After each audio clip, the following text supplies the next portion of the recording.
Você acha que criticar o Bolsonaro pode te atrapalhar? Com certeza. Muito. Acho. E já me atrapalha. Na verdade, se o Movimento Brasil Livre, se o MBL tivesse recuado em todas as críticas ao Bolsonaro e puxado o saco do Bolsonaro, como muitos fazem, nós estaríamos 10 vezes maiores do que nós estamos hoje. O fã do Bolsonaro, o eleitor do Bolsonaro, o militante do Bolsonaro, ele é muito generoso. Se a pessoa ela fala, estou com o Bolsonaro, ele apoia. Tanto que tem várias pessoas que passaram pelo nosso movimento, saíram do nosso movimento, viraram bolsonaristas e cresceram. Então o estímulo está claro, se você se junta ao bolsonarismo, você cresce. Por isso que o Bolsonaro está sendo traído por boa parte dessas pessoas. Porque essas pessoas vão atrás do like, do view e do voto usando o nome dele, ganham a eleição e depois vão ver o que fazem. E agora ele está sofrendo as consequências disso. Eu sou sincero. Quando o nosso deputado federal, Kim Kataguiri, quando havia projetos bons que vinham do governo Bolsonaro, quem votava e não tirava fotinho, fazia o dele. Esses caras tiram, gritam, é Brasil, não sei o quê, mas agora que ele tá na cadeia, ele tá preso, eles estão tocando o projeto deles. E no fundo, é uma autocrítica que o Bolsonaro tem que fazer. Eles cativaram muito oportunista ao redor deles e eles vão acabar morrendo na mão do oportunista. Tá. Você falou de proposta. Quais são as suas propostas se você for eleito presidente da República? Primeira proposta, dia 5 de janeiro de 2027, eu vou colocar o Brasil em estado de defesa, circunscrevendo todas as áreas tomadas pelo crime organizado nesse status. Com status de estado de defesa, a polícia e as forças armadas, sob o comando do presidente da República, têm condição de, inclusive, entrar na casa das pessoas, que é onde as lideranças do tráfico se escondem. Com base nisso, a gente vai retomar as áreas que estão hoje controladas pelo tráfico. Nós também vamos alterar as leis penais e as leis de execuções penais no Brasil, que são as piores do mundo. São leis de execuções penais que permitem a progressão de pena de maneira quase livre, ou seja, um cara comete assaltos em série, um eventual assassinato, não fica 6 anos na cadeia. Essa é a natureza do sistema penal brasileiro. É um sistema injusto que cria incentivos para a pessoa cometer os crimes. Vamos junto passar uma reforma fiscal.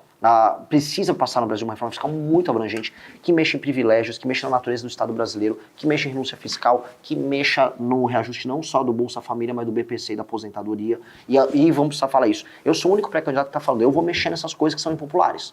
Quero ver os outros falarem também. Que só falar que vai dar, igual o Lula falar que vai dar o botijão, aí é fácil. Eu também vou mexer no Bolsa Família. E eu quero ver se os demais vão também mexer. Porque o Bolsa Família é o seguinte... Eu vi o Flávio comemorando lá no Caminhão do Som. Meu pai aumentou lá o Bolsa Família. Eu quero saber quem é que vai pegar e virar para um homem de 25 anos de idade que recebe o Bolsa Família, ou uma moça de 25 anos de idade saudável que recebe o Bolsa Família e falar, eu vou botar você numa frente de trabalho. Quando você for no CRAS, lá para retirar o dinheiro, você vai, na verdade, encontrar um formulário. Se inscreva na frente de trabalho nessa cidade. Não é nenhuma novidade. O Roosevelt fez isso nos Estados Unidos nos anos 30.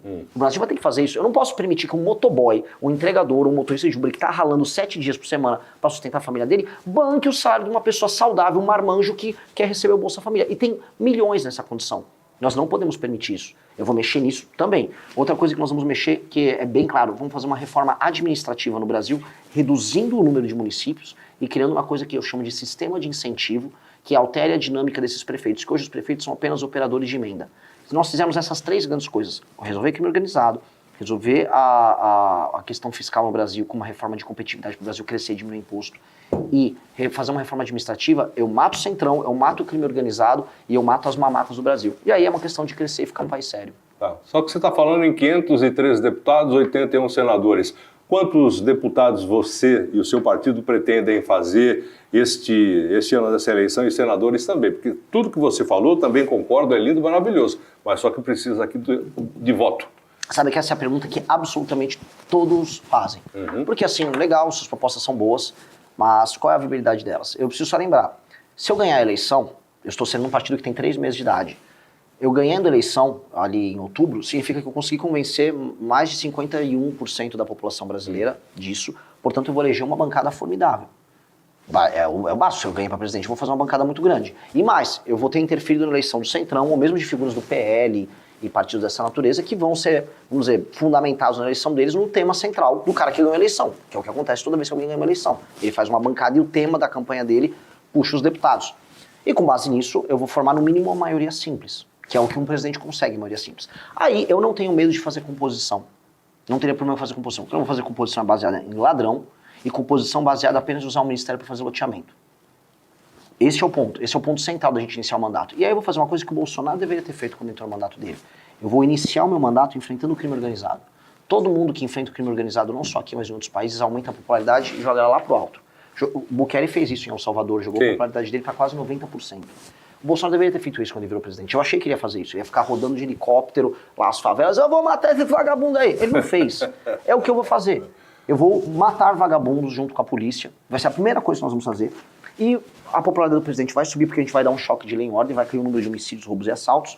E com uma popularidade em alta, a correlação de forças se altera junto com o Congresso.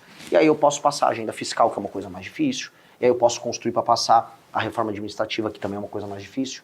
Mas é isso. É trabalhar em cima de uma timeline, uma linha do tempo baseada nessa perspectiva. E outra coisa, eu só vou ganhar a eleição se eu conseguir provar para as pessoas que eu vou conseguir destruir o crime organizado no Brasil. E se eu fizer isso, eu vou montar essa bancada. E como é que você vai fazer isso batendo de frente com o judiciário? Ué, o judiciário vai ter que se adaptar. Se o judiciário não Mas quiser... o judiciário está legislando, você sabe muito bem, hoje em dia nós temos aí a interferência direta do Supremo Tribunal Federal em várias decisões aí da Câmara dos Deputados, do Senado. Sim, enfim. sim. E aí, de maneira clara. faz? Vamos fazer uma simulação de um exemplo, então. Eu passo o estado de defesa, decreto do presidente da República. Passo na Câmara dos Deputados, passo no Senado, tá sancionado. Aí vem, vamos supor... escolhe um ministro, escolhe um ministro. O PSOL e já... PSOL e a rede. Vai lá e a Marina Silva. E provoca o Alexandre de Moraes. Aí ele vai dar uma decisão que vai ser ilegal. Decisão ilegal não se cumpre. Eu não vou cumprir decisão ilegal. Mas aí como é que de repente você vai... Aí é o impasse, ele vai me prender? Então, exatamente, Aí quem pode mais chora menos. Eu não vou dar golpe de Estado. Mas você já viu que isso aconteceu. O Alexandre de Moraes, ele tem uma caneta que você falou e eu concordo, a gente estava conversando antes, ele vem anotando as pessoas que estão batendo de frente e depois vem fazendo, memória, aquela coisa toda, vem fazendo a retaliação um a um. O Bolsonaro cansou de bater de frente com o Alexandre de Moraes no 7 de setembro na Paulista e falando a respeito do Supremo Tribunal Federal. O que aconteceu? Deram um jeito na história toda, acabaram prendendo o cara. Tudo bem que tem vários outros motivos, mas teve lá a ação direta do Alexandre de Moraes, que fez tudo para que isso acontecesse. Isso pode se repetir com você? Não. Por que não? Porque de três maneiras. O Bolsonaro era refém do STF por conta de decisões estúpidas que ele tomou no primeiro ano do mandato dele. O Bolsonaro, toda vez que ele era instado... Por que decisões? Quando ele começou a entregar toda a Operação Lava Jato, quando a COAF foi retirado do Moro, quando eles acabaram com a prisão em segunda instância, isso acabou reforçando não só o Centrão, e ainda colocou dois aliados. O Mendonça não, o Mendonça, sendo justo, ele começou mal, depois ele ficou um bom ministro. Hoje vou te falar, hoje é o melhor ministro do Supremo que nós temos hoje.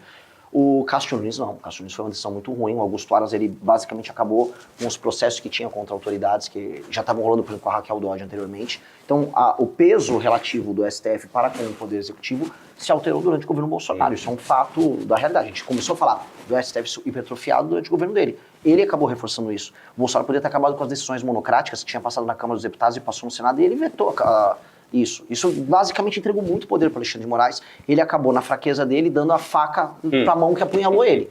Dito isso, o Bolsonaro, toda vez que ele ia para a dividida com o Xandão, ele recuava. Não pode. Cara, quando o Júlio César, meu herói, um dos meus 5 heróis, o Júlio César cruza o Rubicão e ele vai para Roma, era proibido cruzar o Rubicão. Quando ele cruzou, ele fala: Lea iacta est, a sorte está lançada. Que é assim, você não pode descruzar o Rubicão. Se você vai enfrentar uma decisão justa, enfrenta e vai, meu irmão. Não dá pra... vou xingar o Xandão, e no dia seguinte liga pro Xandão. O que aconteceu no 7 de setembro? Ele foi, depois ele chamou o Temer e recuou. E ele entrou numa rota de colisão em que ele queria ficar enfrentando o Supremo, que ele dizia que o TSE estava fraudando urna e tal. Tá errado. Tá errado porque Desculpe interrompê-lo, mas você acha que o sistema eleitoral brasileiro é confiável? Eu participei agora da montagem de um partido político. Eu tive contato com pessoas da área técnica do TSE, profundamente. Eu conversei com o sistema. Aquelas pessoas definitivamente não são desonestas. Porque se alguém fraudou, são pessoas ligadas à área técnica lá. São concursados altamente qualificados. Eu não vi nenhum petista, nenhum infiltrado de nada. Muito pelo contrário. Eu acho que você pode ter fraude não na parte da técnica da urna, ainda que não existe sistema que não seja infraudável. Também, ou se chamar o Mossad para quebrar o sistema, ele quebra o sistema. Dito isso, eu não acho que os resultados da eleição eles tiveram essa interferência. O Lula, em cima de uma tese que eles trabalharam anterior, sim, eu estou pesquisando sobre isso. Inclusive o governo americano está pesquisando sobre isso. E sim, acho que houve interferência nessa ordem. Na urna ter sido alterado Interferência direta para que os votos fossem para um e não fossem para outro. Tanto na parte do judiciário, eu lembro muito bem na época. Eu acho decisões judiciais que, por exemplo, afetavam as redes sociais. Exatamente. Sim. Agora, a urna se alterar o resultado, eu acho que não. Inclusive, os resultados da urna, eles todos batem estatisticamente com o que costuma ser e como deve ser. Mas só retornando para não deixar a resposta sem resposta aberta. A questão do Bolsonaro é que ele enfrentava o STF em temas que ele iria perder. E aqui nós temos que discutir com o STF em termos que nós vamos ganhar. A população, ela não estava com a cognição dela formada, nem achava que era uma prioridade discussão sobre urna com o TSE ou o STF. A população quer destruir o crime organizado. São duas coisas muito diferentes. E é inconteste que o presidente da República pode colocar o Brasil no estado de defesa e o Congresso autorizando ele fazer isso para destruir o crime organizado. O Temer fez algo similar, não era, isso era uma GLO, mas uma favela no Rio de Janeiro. O presidente da República recém-eleito, que trabalhou nisso durante as eleições, ele pode. Então, se o STF quiser impedi-lo, o STF está fazendo isso de maneira ilegal. E aí, decisão ilegal não se cumpre. E quem que vai questionar um ministro do Supremo Tribunal Federal? O presidente da República. Aí é uma questão, posso trazer um exemplo histórico. No ano de 2016, houve uma decisão monocrática do Marco Aurélio Mello, deslocada. Ele era meio doidinho já, né? E ele mandou afastar monocraticamente o presidente do Senado, Renan Calheiros, que merecia ser afastado. Não vale o que o gato disse, não vou sair daqui. Você lembra? Não saiu. Porque que ele alegou? Decisão ilegal não se cumpre. Você está invadindo a prerrogativa de um outro poder. A decisão caiu. Então, já existe histórico disso. E eu não estou falando em fechar esse tema, nada, eu sou um democrata. Dito isso, eu não sou otário. Se eu fui eleito para isso, está tudo previsto na Constituição, eu vou cumprir a Constituição. Até porque o dever do presidente da República é defender o território nacional. A gente não pode permitir que 23 milhões de brasileiros vivam em áreas controladas pelo PCC e o Comando Vermelho. É o estrito cumprimento. Eu, como presidente da República, se não fizer isso, eu estaria descumprindo uma função constitucional, mas mereceria um impeachment. O Lula está descumprindo.